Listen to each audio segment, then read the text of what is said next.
ఓం శాంతి. ఈరోజు మురళీలో బాబా చెప్పారు, తల్లి తండ్రి యొక్క సింహాసనం పైన అధికారాన్ని పొందాలంటే ముఖ్యంగా కావలసిన ధారణ పవిత్రత. పవిత్రత ధారణ ఆధారంతోనే మనం పదవిని పొందుతాం. అలాగే ఆత్మను మరియు శరీరాన్ని రెండిటిని పవిత్రంగా చేసుకోవడానికి దేహ సహితంగా దేహం యొక్క అన్నింటినీ బాబాకు అర్పణం చేసి పూర్తిగా శ్రీమతాన్ని పాటించాలి అన్నారు. ఇటువంటి అనేక అమూల్య శిక్షణలను బాబా ఈరోజు ఇచ్చారు. ఆత్మాభిమాని స్థితిలో ఉండి మురళి యొక్క ఒక్కొక్క మహావాక్యాన్ని వింటూ ధారణ చేద్దాం. ఇది 8 జూన్ 2026 మురళి. మధురమైన పిల్లలు, ఈ విశ్వమంతా ఈశ్వరీయ ఫ్యామిలీ. అందుకే నీవే తల్లివి తండ్రివి, మేము నీ పిల్లలము అని పాడతారు. మీరిప్పుడు ప్రాక్టికల్గా గాడ్లీ ఫ్యామిలీకి చెందిన వారిగా అయ్యారు. ప్రపంచమంతా కూడా ఒకే ఈశ్వరీయ కుటుంబం. ఎందుకంటే అందరికీ ఈశ్వరుడే తల్లి తండ్రి సర్వస్వం. కానీ ప్రాక్టికల్గా ఆ భావనతో నడుచుకుంటున్నటువంటి వారు మీరే. అందుకే మీరు గాడ్లీ ఫ్యామిలీ మెంబర్గా ఉన్నారు అంటున్నారు. ప్రశ్న: తండ్రి నుండి 21 జన్మల కొరకు పూర్తి వారసత్వం తీసుకోవాలనుకుంటే సహజమైన విధి ఏమిటి? జవాబు: సంగమ యుగంలో శివబాబాను మీ వారసునిగా చేసుకోండి. తనువు మనస్సు ధనములతో బలిహారం అయిపోయినట్లయితే 21 జన్మల కోసం పూర్తి వారసత్వం ప్రాప్తిస్తుంది. బాబా అంటారు, సంగమ యుగంలో ఏ పిల్లలైతే తమ పాతదంతా ఇన్ష్యూర్ చేసుకుంటారో వారికి నేను రిటర్న్లో 21 జన్మల వరకు ఇస్తాను. దీనికోసం ముందుగా బాబాను మన వారసుడిగా చేసుకోవాలి. వారసుడు అని కేవలం మాట వరుసకు చెప్పడం కాదు. నిజంగా మీకు ఇంట్లో ఒక మెంబర్గా మీ పిల్లల్లో ఒకరిగా ఉంటే వాళ్ళకి ఎలా అయితే అన్నీ చూసుకుంటారు.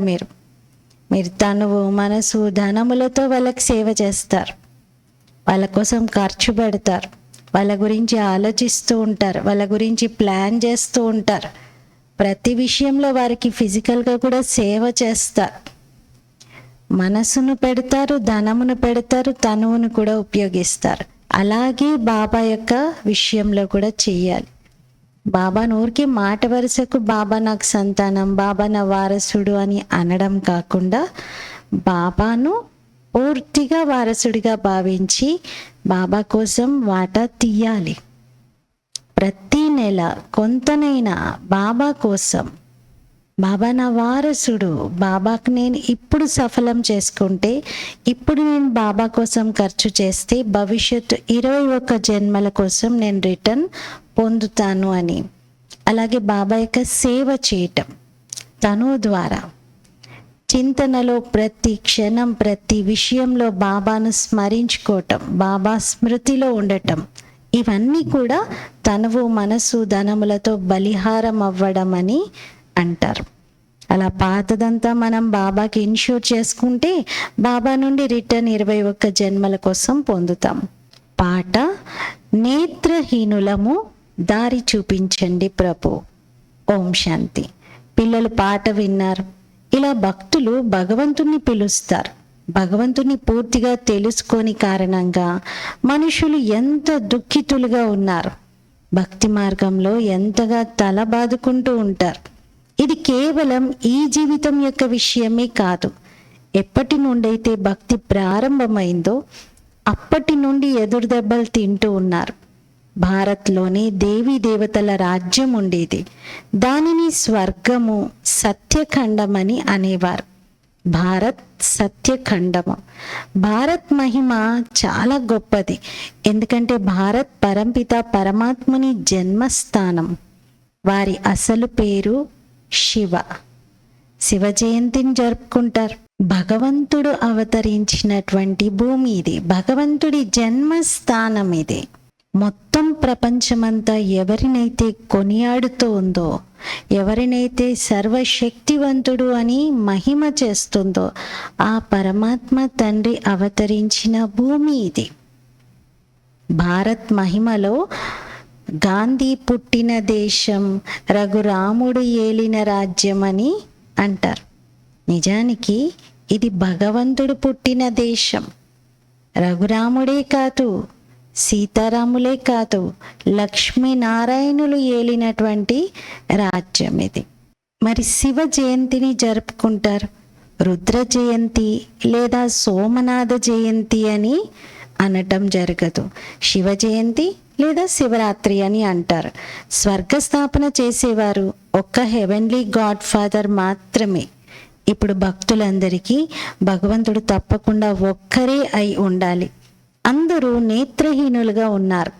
అంటే జ్ఞాన చక్షువు లేదా డివైన్ ఇన్సైట్ అంటే దివ్య దృష్టి అనేది లేదు. భగవాను వాచ, నేను మీకు రాజయోగాన్ని నేర్పిస్తాను.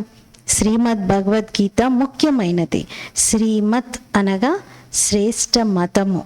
ఇప్పుడు మిమ్మల్ని వివేకవంతులుగా తయారు చేయడం జరుగుతుంది.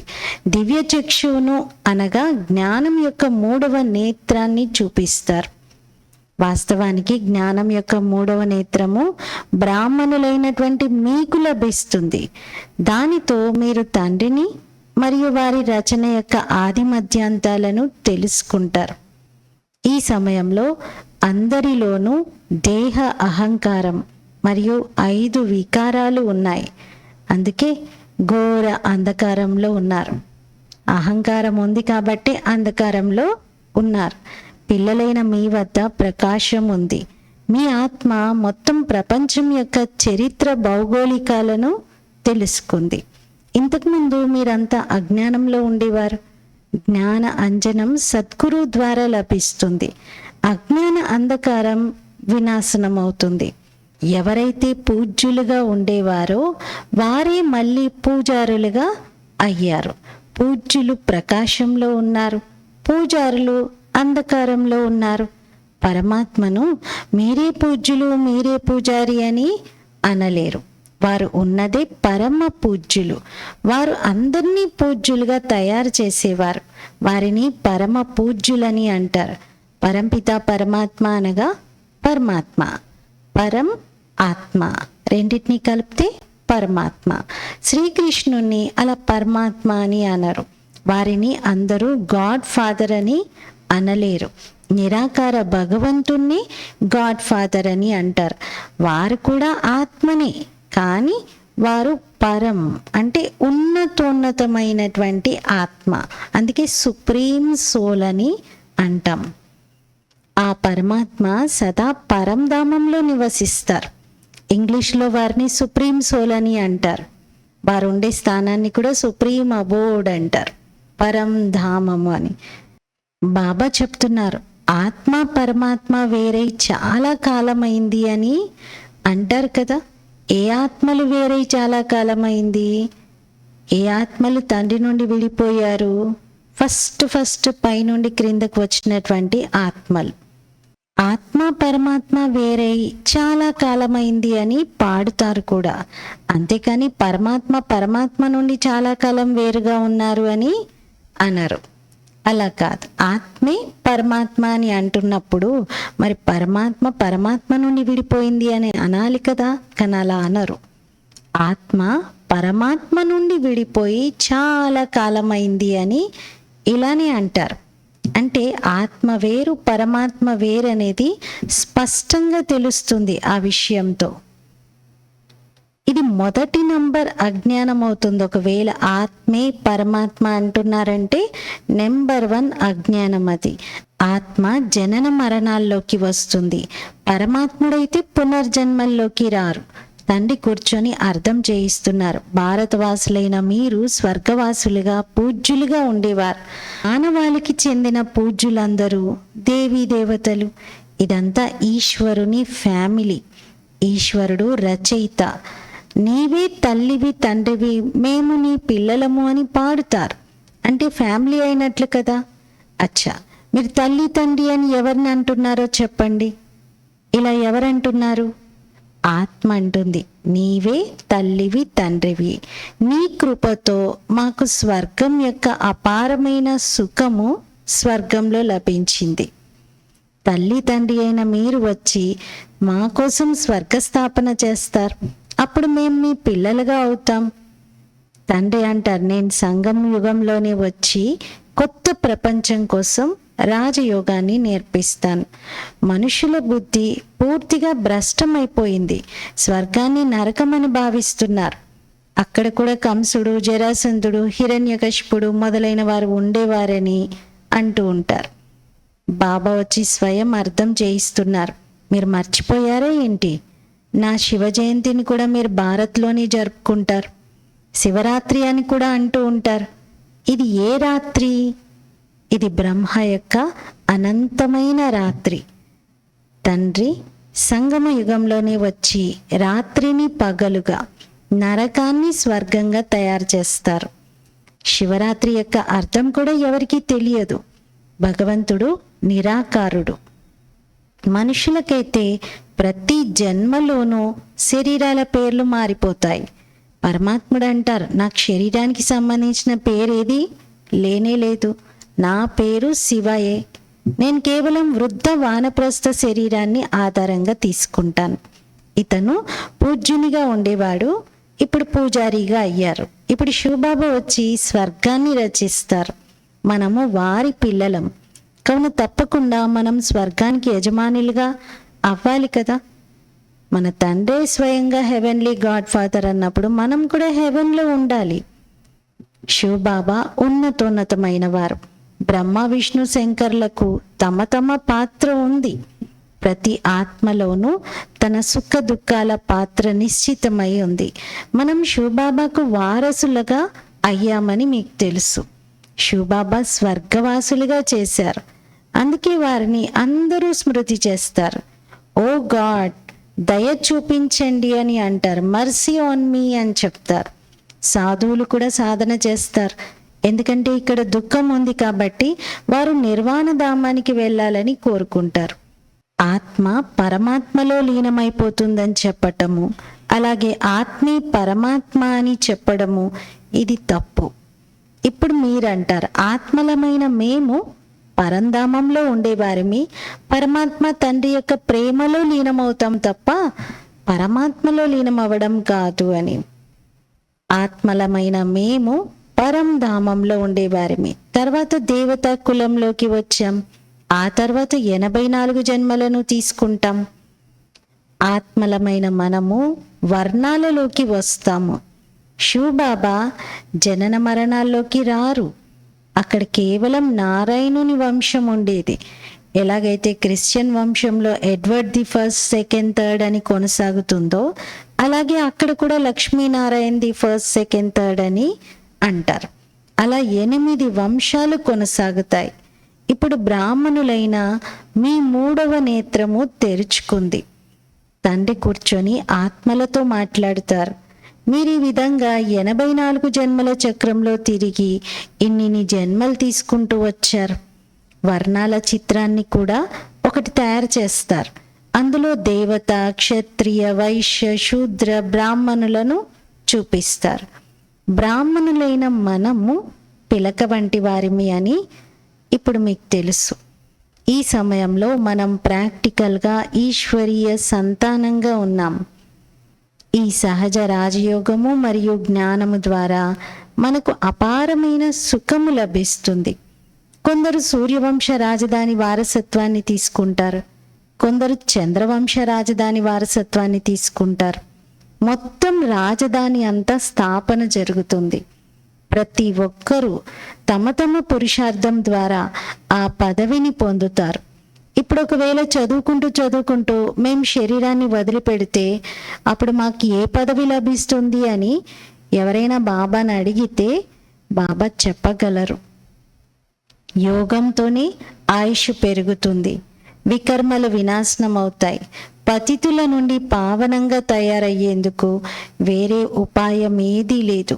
పతిత పావన అని అనడంతోనే భగవంతుడు గుర్తుకొస్తారు. కానీ భగవంతుడు ఎవరు అనేది తెలియదు. బాబా అంటారు, నేను భారత్లోనే వస్తాను, ఇది నా జన్మస్థలం. సోమనాథ మందిరము ఎంత వైభవోపేతంగా ఉండేది అనేది తండ్రి పిల్లలకు అర్థం చేయిస్తారు. భక్తి మార్గంలో స్మృతి చిహ్నాలైతే తయారు చేశారు. పూజారులుగా అయినప్పుడు మొట్టమొదట సోమనాథ మందిరాన్ని తయారు చేస్తారు. భారత్ అయితే సత్యత్రేతాయుగాల్లో చాలా రిచెస్ట్గా ఉండేది, షావుకారుగా ఉండేది. మందిరాల్లో కూడా అపారమైన ధనం ఉండేది. భారత్ వజ్ర సమానంగా ఉండేది. ఇప్పుడైతే భారత్ నిరుపేదగా గవ్వ సమానంగా ఉంది. మళ్ళీ బాబా వచ్చి భారత్ను వజ్ర సమానంగా తయారు చేస్తారు.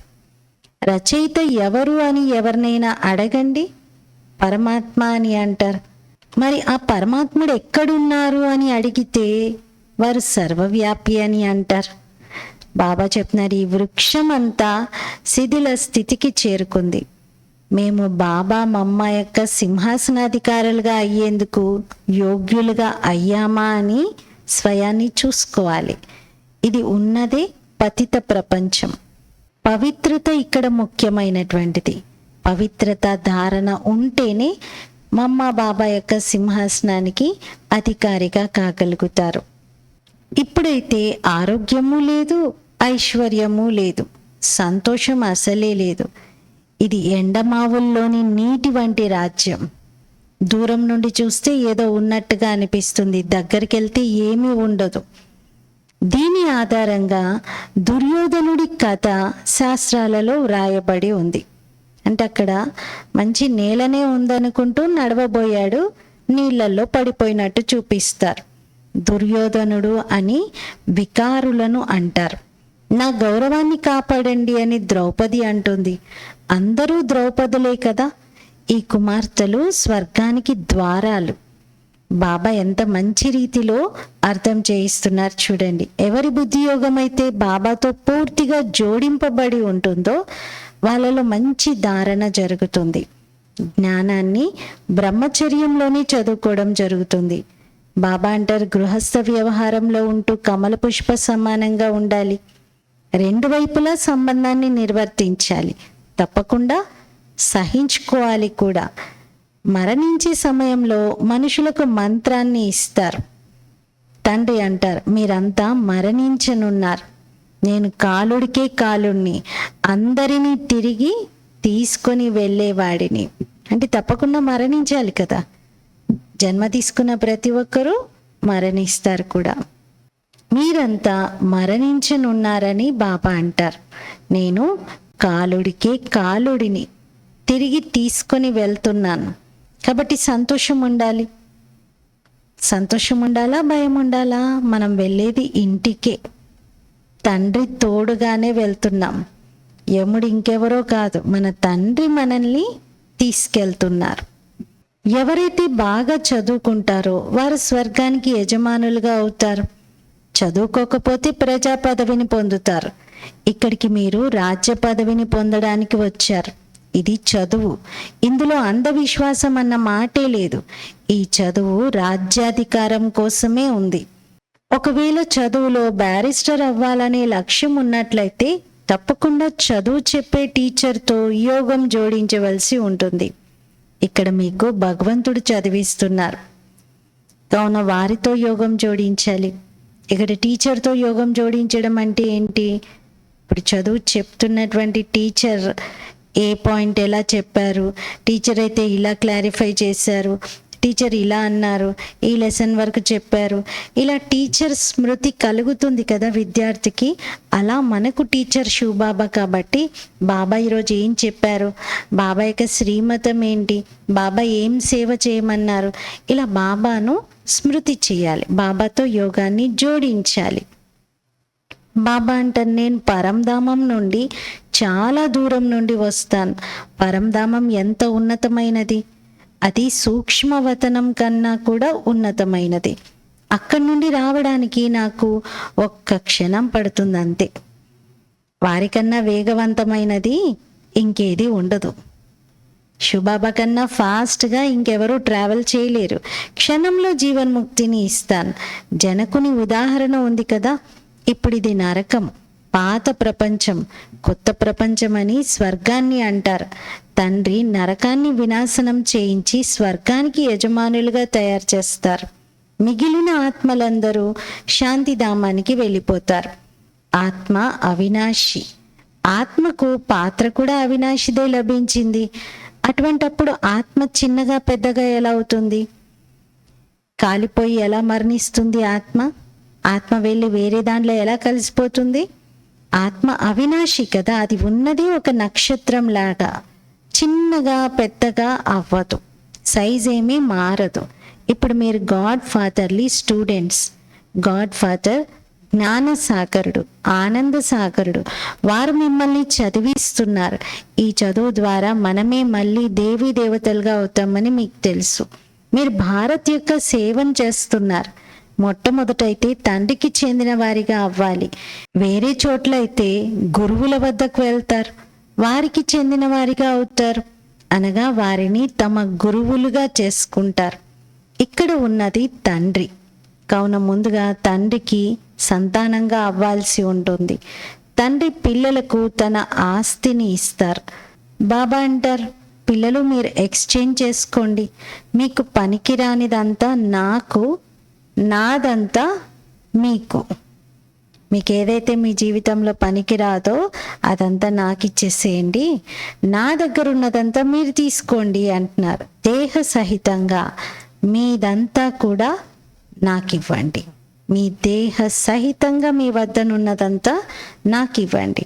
నేను మీ ఆత్మను, శరీరాన్ని రెండిటినీ పవిత్రంగా తయారు చేస్తాను, మరియు రాజ్య పదవిని కూడా ఇస్తాను. ఎవరు ఇదంతా చెప్తున్నది? స్వయం భగవంతుడు చెప్తున్నారు ఆత్మకి. మీ వద్ద ఉన్నదంతా బలి ఇచ్చినట్లయితే జీవనముక్తి లభిస్తుంది. బాబా ఇదంతా మీది అంటారు. బాబా అంటారు, మీరు నన్ను మీ వారసునిగా చేసుకోండి. నేను 21 జన్మల కొరకు మిమ్మల్ని వారసులుగా చేసుకుంటాను. కేవలం నా మతంపై నడుచుకోండి. వ్యాపారం మొదలైనవన్నీ చెయ్యండి. విదేశాలకు వెళ్ళాలనుకుంటే వెళ్ళండి. ఏమైనా చేయండి. కేవలం నా మతంపై నడుచుకోండి. జాగ్రత్తగా ఉండండి. మాయ పదే పదే క్రింద పడేస్తుంది. ఎటువంటి వికర్మలు చేయకూడదు. శ్రీమతాన్ని అనుసరించినట్లయితే శ్రేష్టంగా అవుతారు. అచ్చా, मीठे मीठे सिकीलते बच्चों प्रति मात पिता बाप दादा का याद प्यार और गुड मॉर्निंग। रूहानी बाप की रूहानी बच्चों को नमस्ते। हम रूहानी बच्चों की रूहानी बाप दादा को याद प्यार गुड मॉर्निंग और नमस्ते। मेरा बाबा मीठा बाबा प्यारा बाबा शुक्रिया बाबा। ధారణ కొరకు ముఖ్య సారము. ఫస్ట్ పాయింట్, ఆత్మను మరియు శరీరాన్ని రెండిటినీ పావనంగా తయారు చేసుకోవడానికి దేహ సహితంగా మీ వద్ద ఏదైతే ఉందో దానిని తండ్రికి అర్పణం చేసి వారి శ్రీమతాన్ని అనుసరించాలి. సెకండ్ పాయింట్, మాతాపితల సింహాసన అధికారులుగా అయ్యేందుకు స్వయాన్ని యోగ్యులుగా తయారు చేసుకోవాలి. యోగ్యులుగా అవ్వడానికి ముఖ్యమైన ఆధారము పవిత్రత. యోగ్యులుగా అవ్వడానికి ముఖ్యంగా పవిత్రతను ధారణ చేయాలి. వరదానం. సంగమ యుగంలో అతీంద్రియ సుఖాన్ని అనుభవం చేసే డబల్ ప్రాప్తి యొక్క అధికారి భవ. సంగమ యుగంలో అతీంద్రియ సుఖాన్ని అనుభవం చేసే డబల్ ప్రాప్తి యొక్క అధికారి భవ. వివరణ. ఏ పిల్లలైతే సంగమ యుగంలో అతీంద్రియ సుఖాన్ని అనుభవం చేస్తారో వారికి సదా శాంతి మరియు సంతోషం అనేటువంటి డబల్ ప్రాప్తి యొక్క నశ ఉంటుంది. ఎందుకంటే అతీంద్రియ సుఖంలో ఈ రెండు ప్రాప్తులు ఇమిడి ఉన్నాయి. ఇప్పుడు పిల్లలైన మీకు బాబా మరియు వారసత్వం, ఈ ప్రాప్తి ఏదైతే లభిస్తుందో ఇది మొత్తం కల్పమంతటిలో ఇంకెప్పుడూ లభించదు. ఈ సంగమ సమయంలోనే ప్రాప్తించేటువంటి అతీంద్రియ సుఖము మరియు జ్ఞానము ఇంకెప్పుడూ లభించవు. అందుకే ఈ డబల్ ప్రాప్తి యొక్క అధికారులుగా అవ్వండి. ఏమేం డబల్ ప్రాప్తులు బాబా చెప్తున్నారు? సుఖము, శాంతి, తండ్రి వారసత్వం, అతీంద్రియ సుఖము, అమూల్యమైన జ్ఞానము, ఇవన్నీ డబల్ ప్రాప్తులు మనకి లభిస్తూ ఉన్నాయి. స్లోగన్: ఇతరుల సంస్కారాలను తెలుసుకుంటూ వారితో కలిసి నడుచుకోవడమే ఉన్నతికి సాధనము. ఇతరుల సంస్కారాలను తెలుసుకుంటూ వారితో కలిసి నడుచుకోవడమే ఉన్నతికి సాధనం. మాతేశ్వరి గారి అమూల్యమైన మహావాక్యాలు: సత్యమైన చక్రవర్తి అయిన పరమాత్మతో సత్యంగా ఉండండి. సత్యమైన చక్రవర్తి అయినటువంటి పరమాత్మతో సత్యంగా ఉండండి. ఈ సమయంలో మనకి తండ్రి అయిన పరమాత్మ ద్వారా నిరంతరం నా స్మృతిలో ఉండండి అనే ఆజ్ఞ లభించింది. యోగం అంటే అర్థం ఈశ్వరీయ స్మృతిలో ఉండటం, అంతేకాని యోగం అంటే ధ్యానం అనేమి కాదు.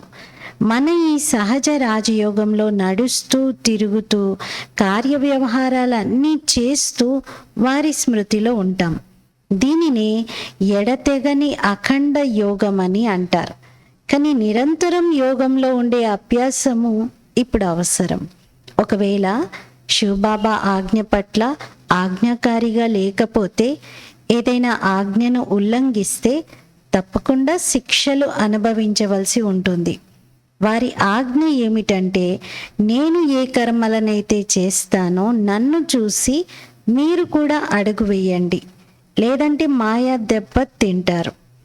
సత్యమైన చక్రవర్తితో సత్యంగా ఉండండి. మాయా విఘ్నాలు ఏవైనా సతాయించినా వాటిని కూడా వీరి ముందు పెట్టాలి. అప్పుడు వీరి సహాయంతో మాయ పక్కకు తొలగిపోతుంది, మార్గము స్పష్టమవుతుంది. అప్పుడు వారు ఎక్కడ కూర్చోబెట్టినా, ఎలా నడిపించినా, ఏది తినిపించినా ఆ మార్గం స్పష్టమవుతుంది. ఈ విధంగా తోడును నిర్వర్తించేందుకు చాలా ధైర్యం కావాలి. ఇటువంటి మహాన్ సౌభాగ్యశాలురు చాలా కొద్ది మందే వెలువడతారు. వారు విజయమాలలోకి వస్తారు.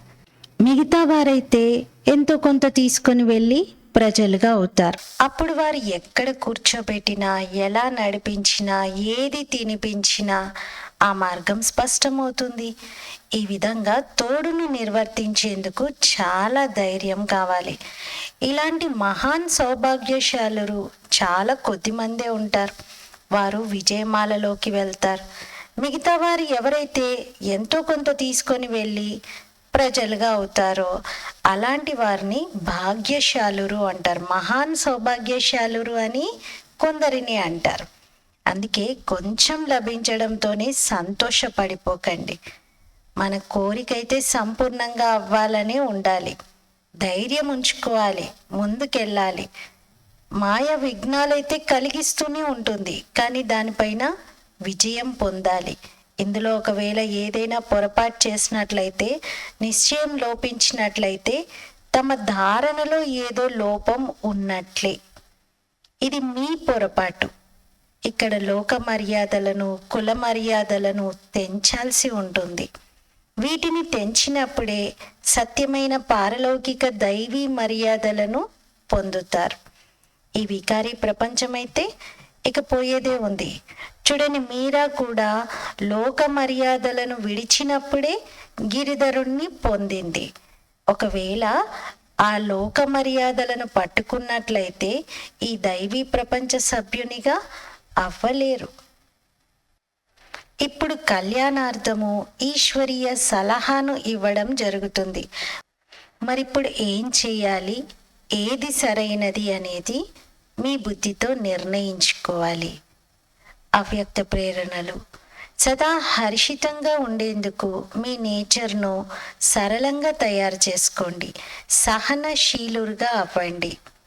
ఎవరైతే సరళ చిత్తులుగా ఉంటారో వారే సదా హర్షితంగా ఉంటారు.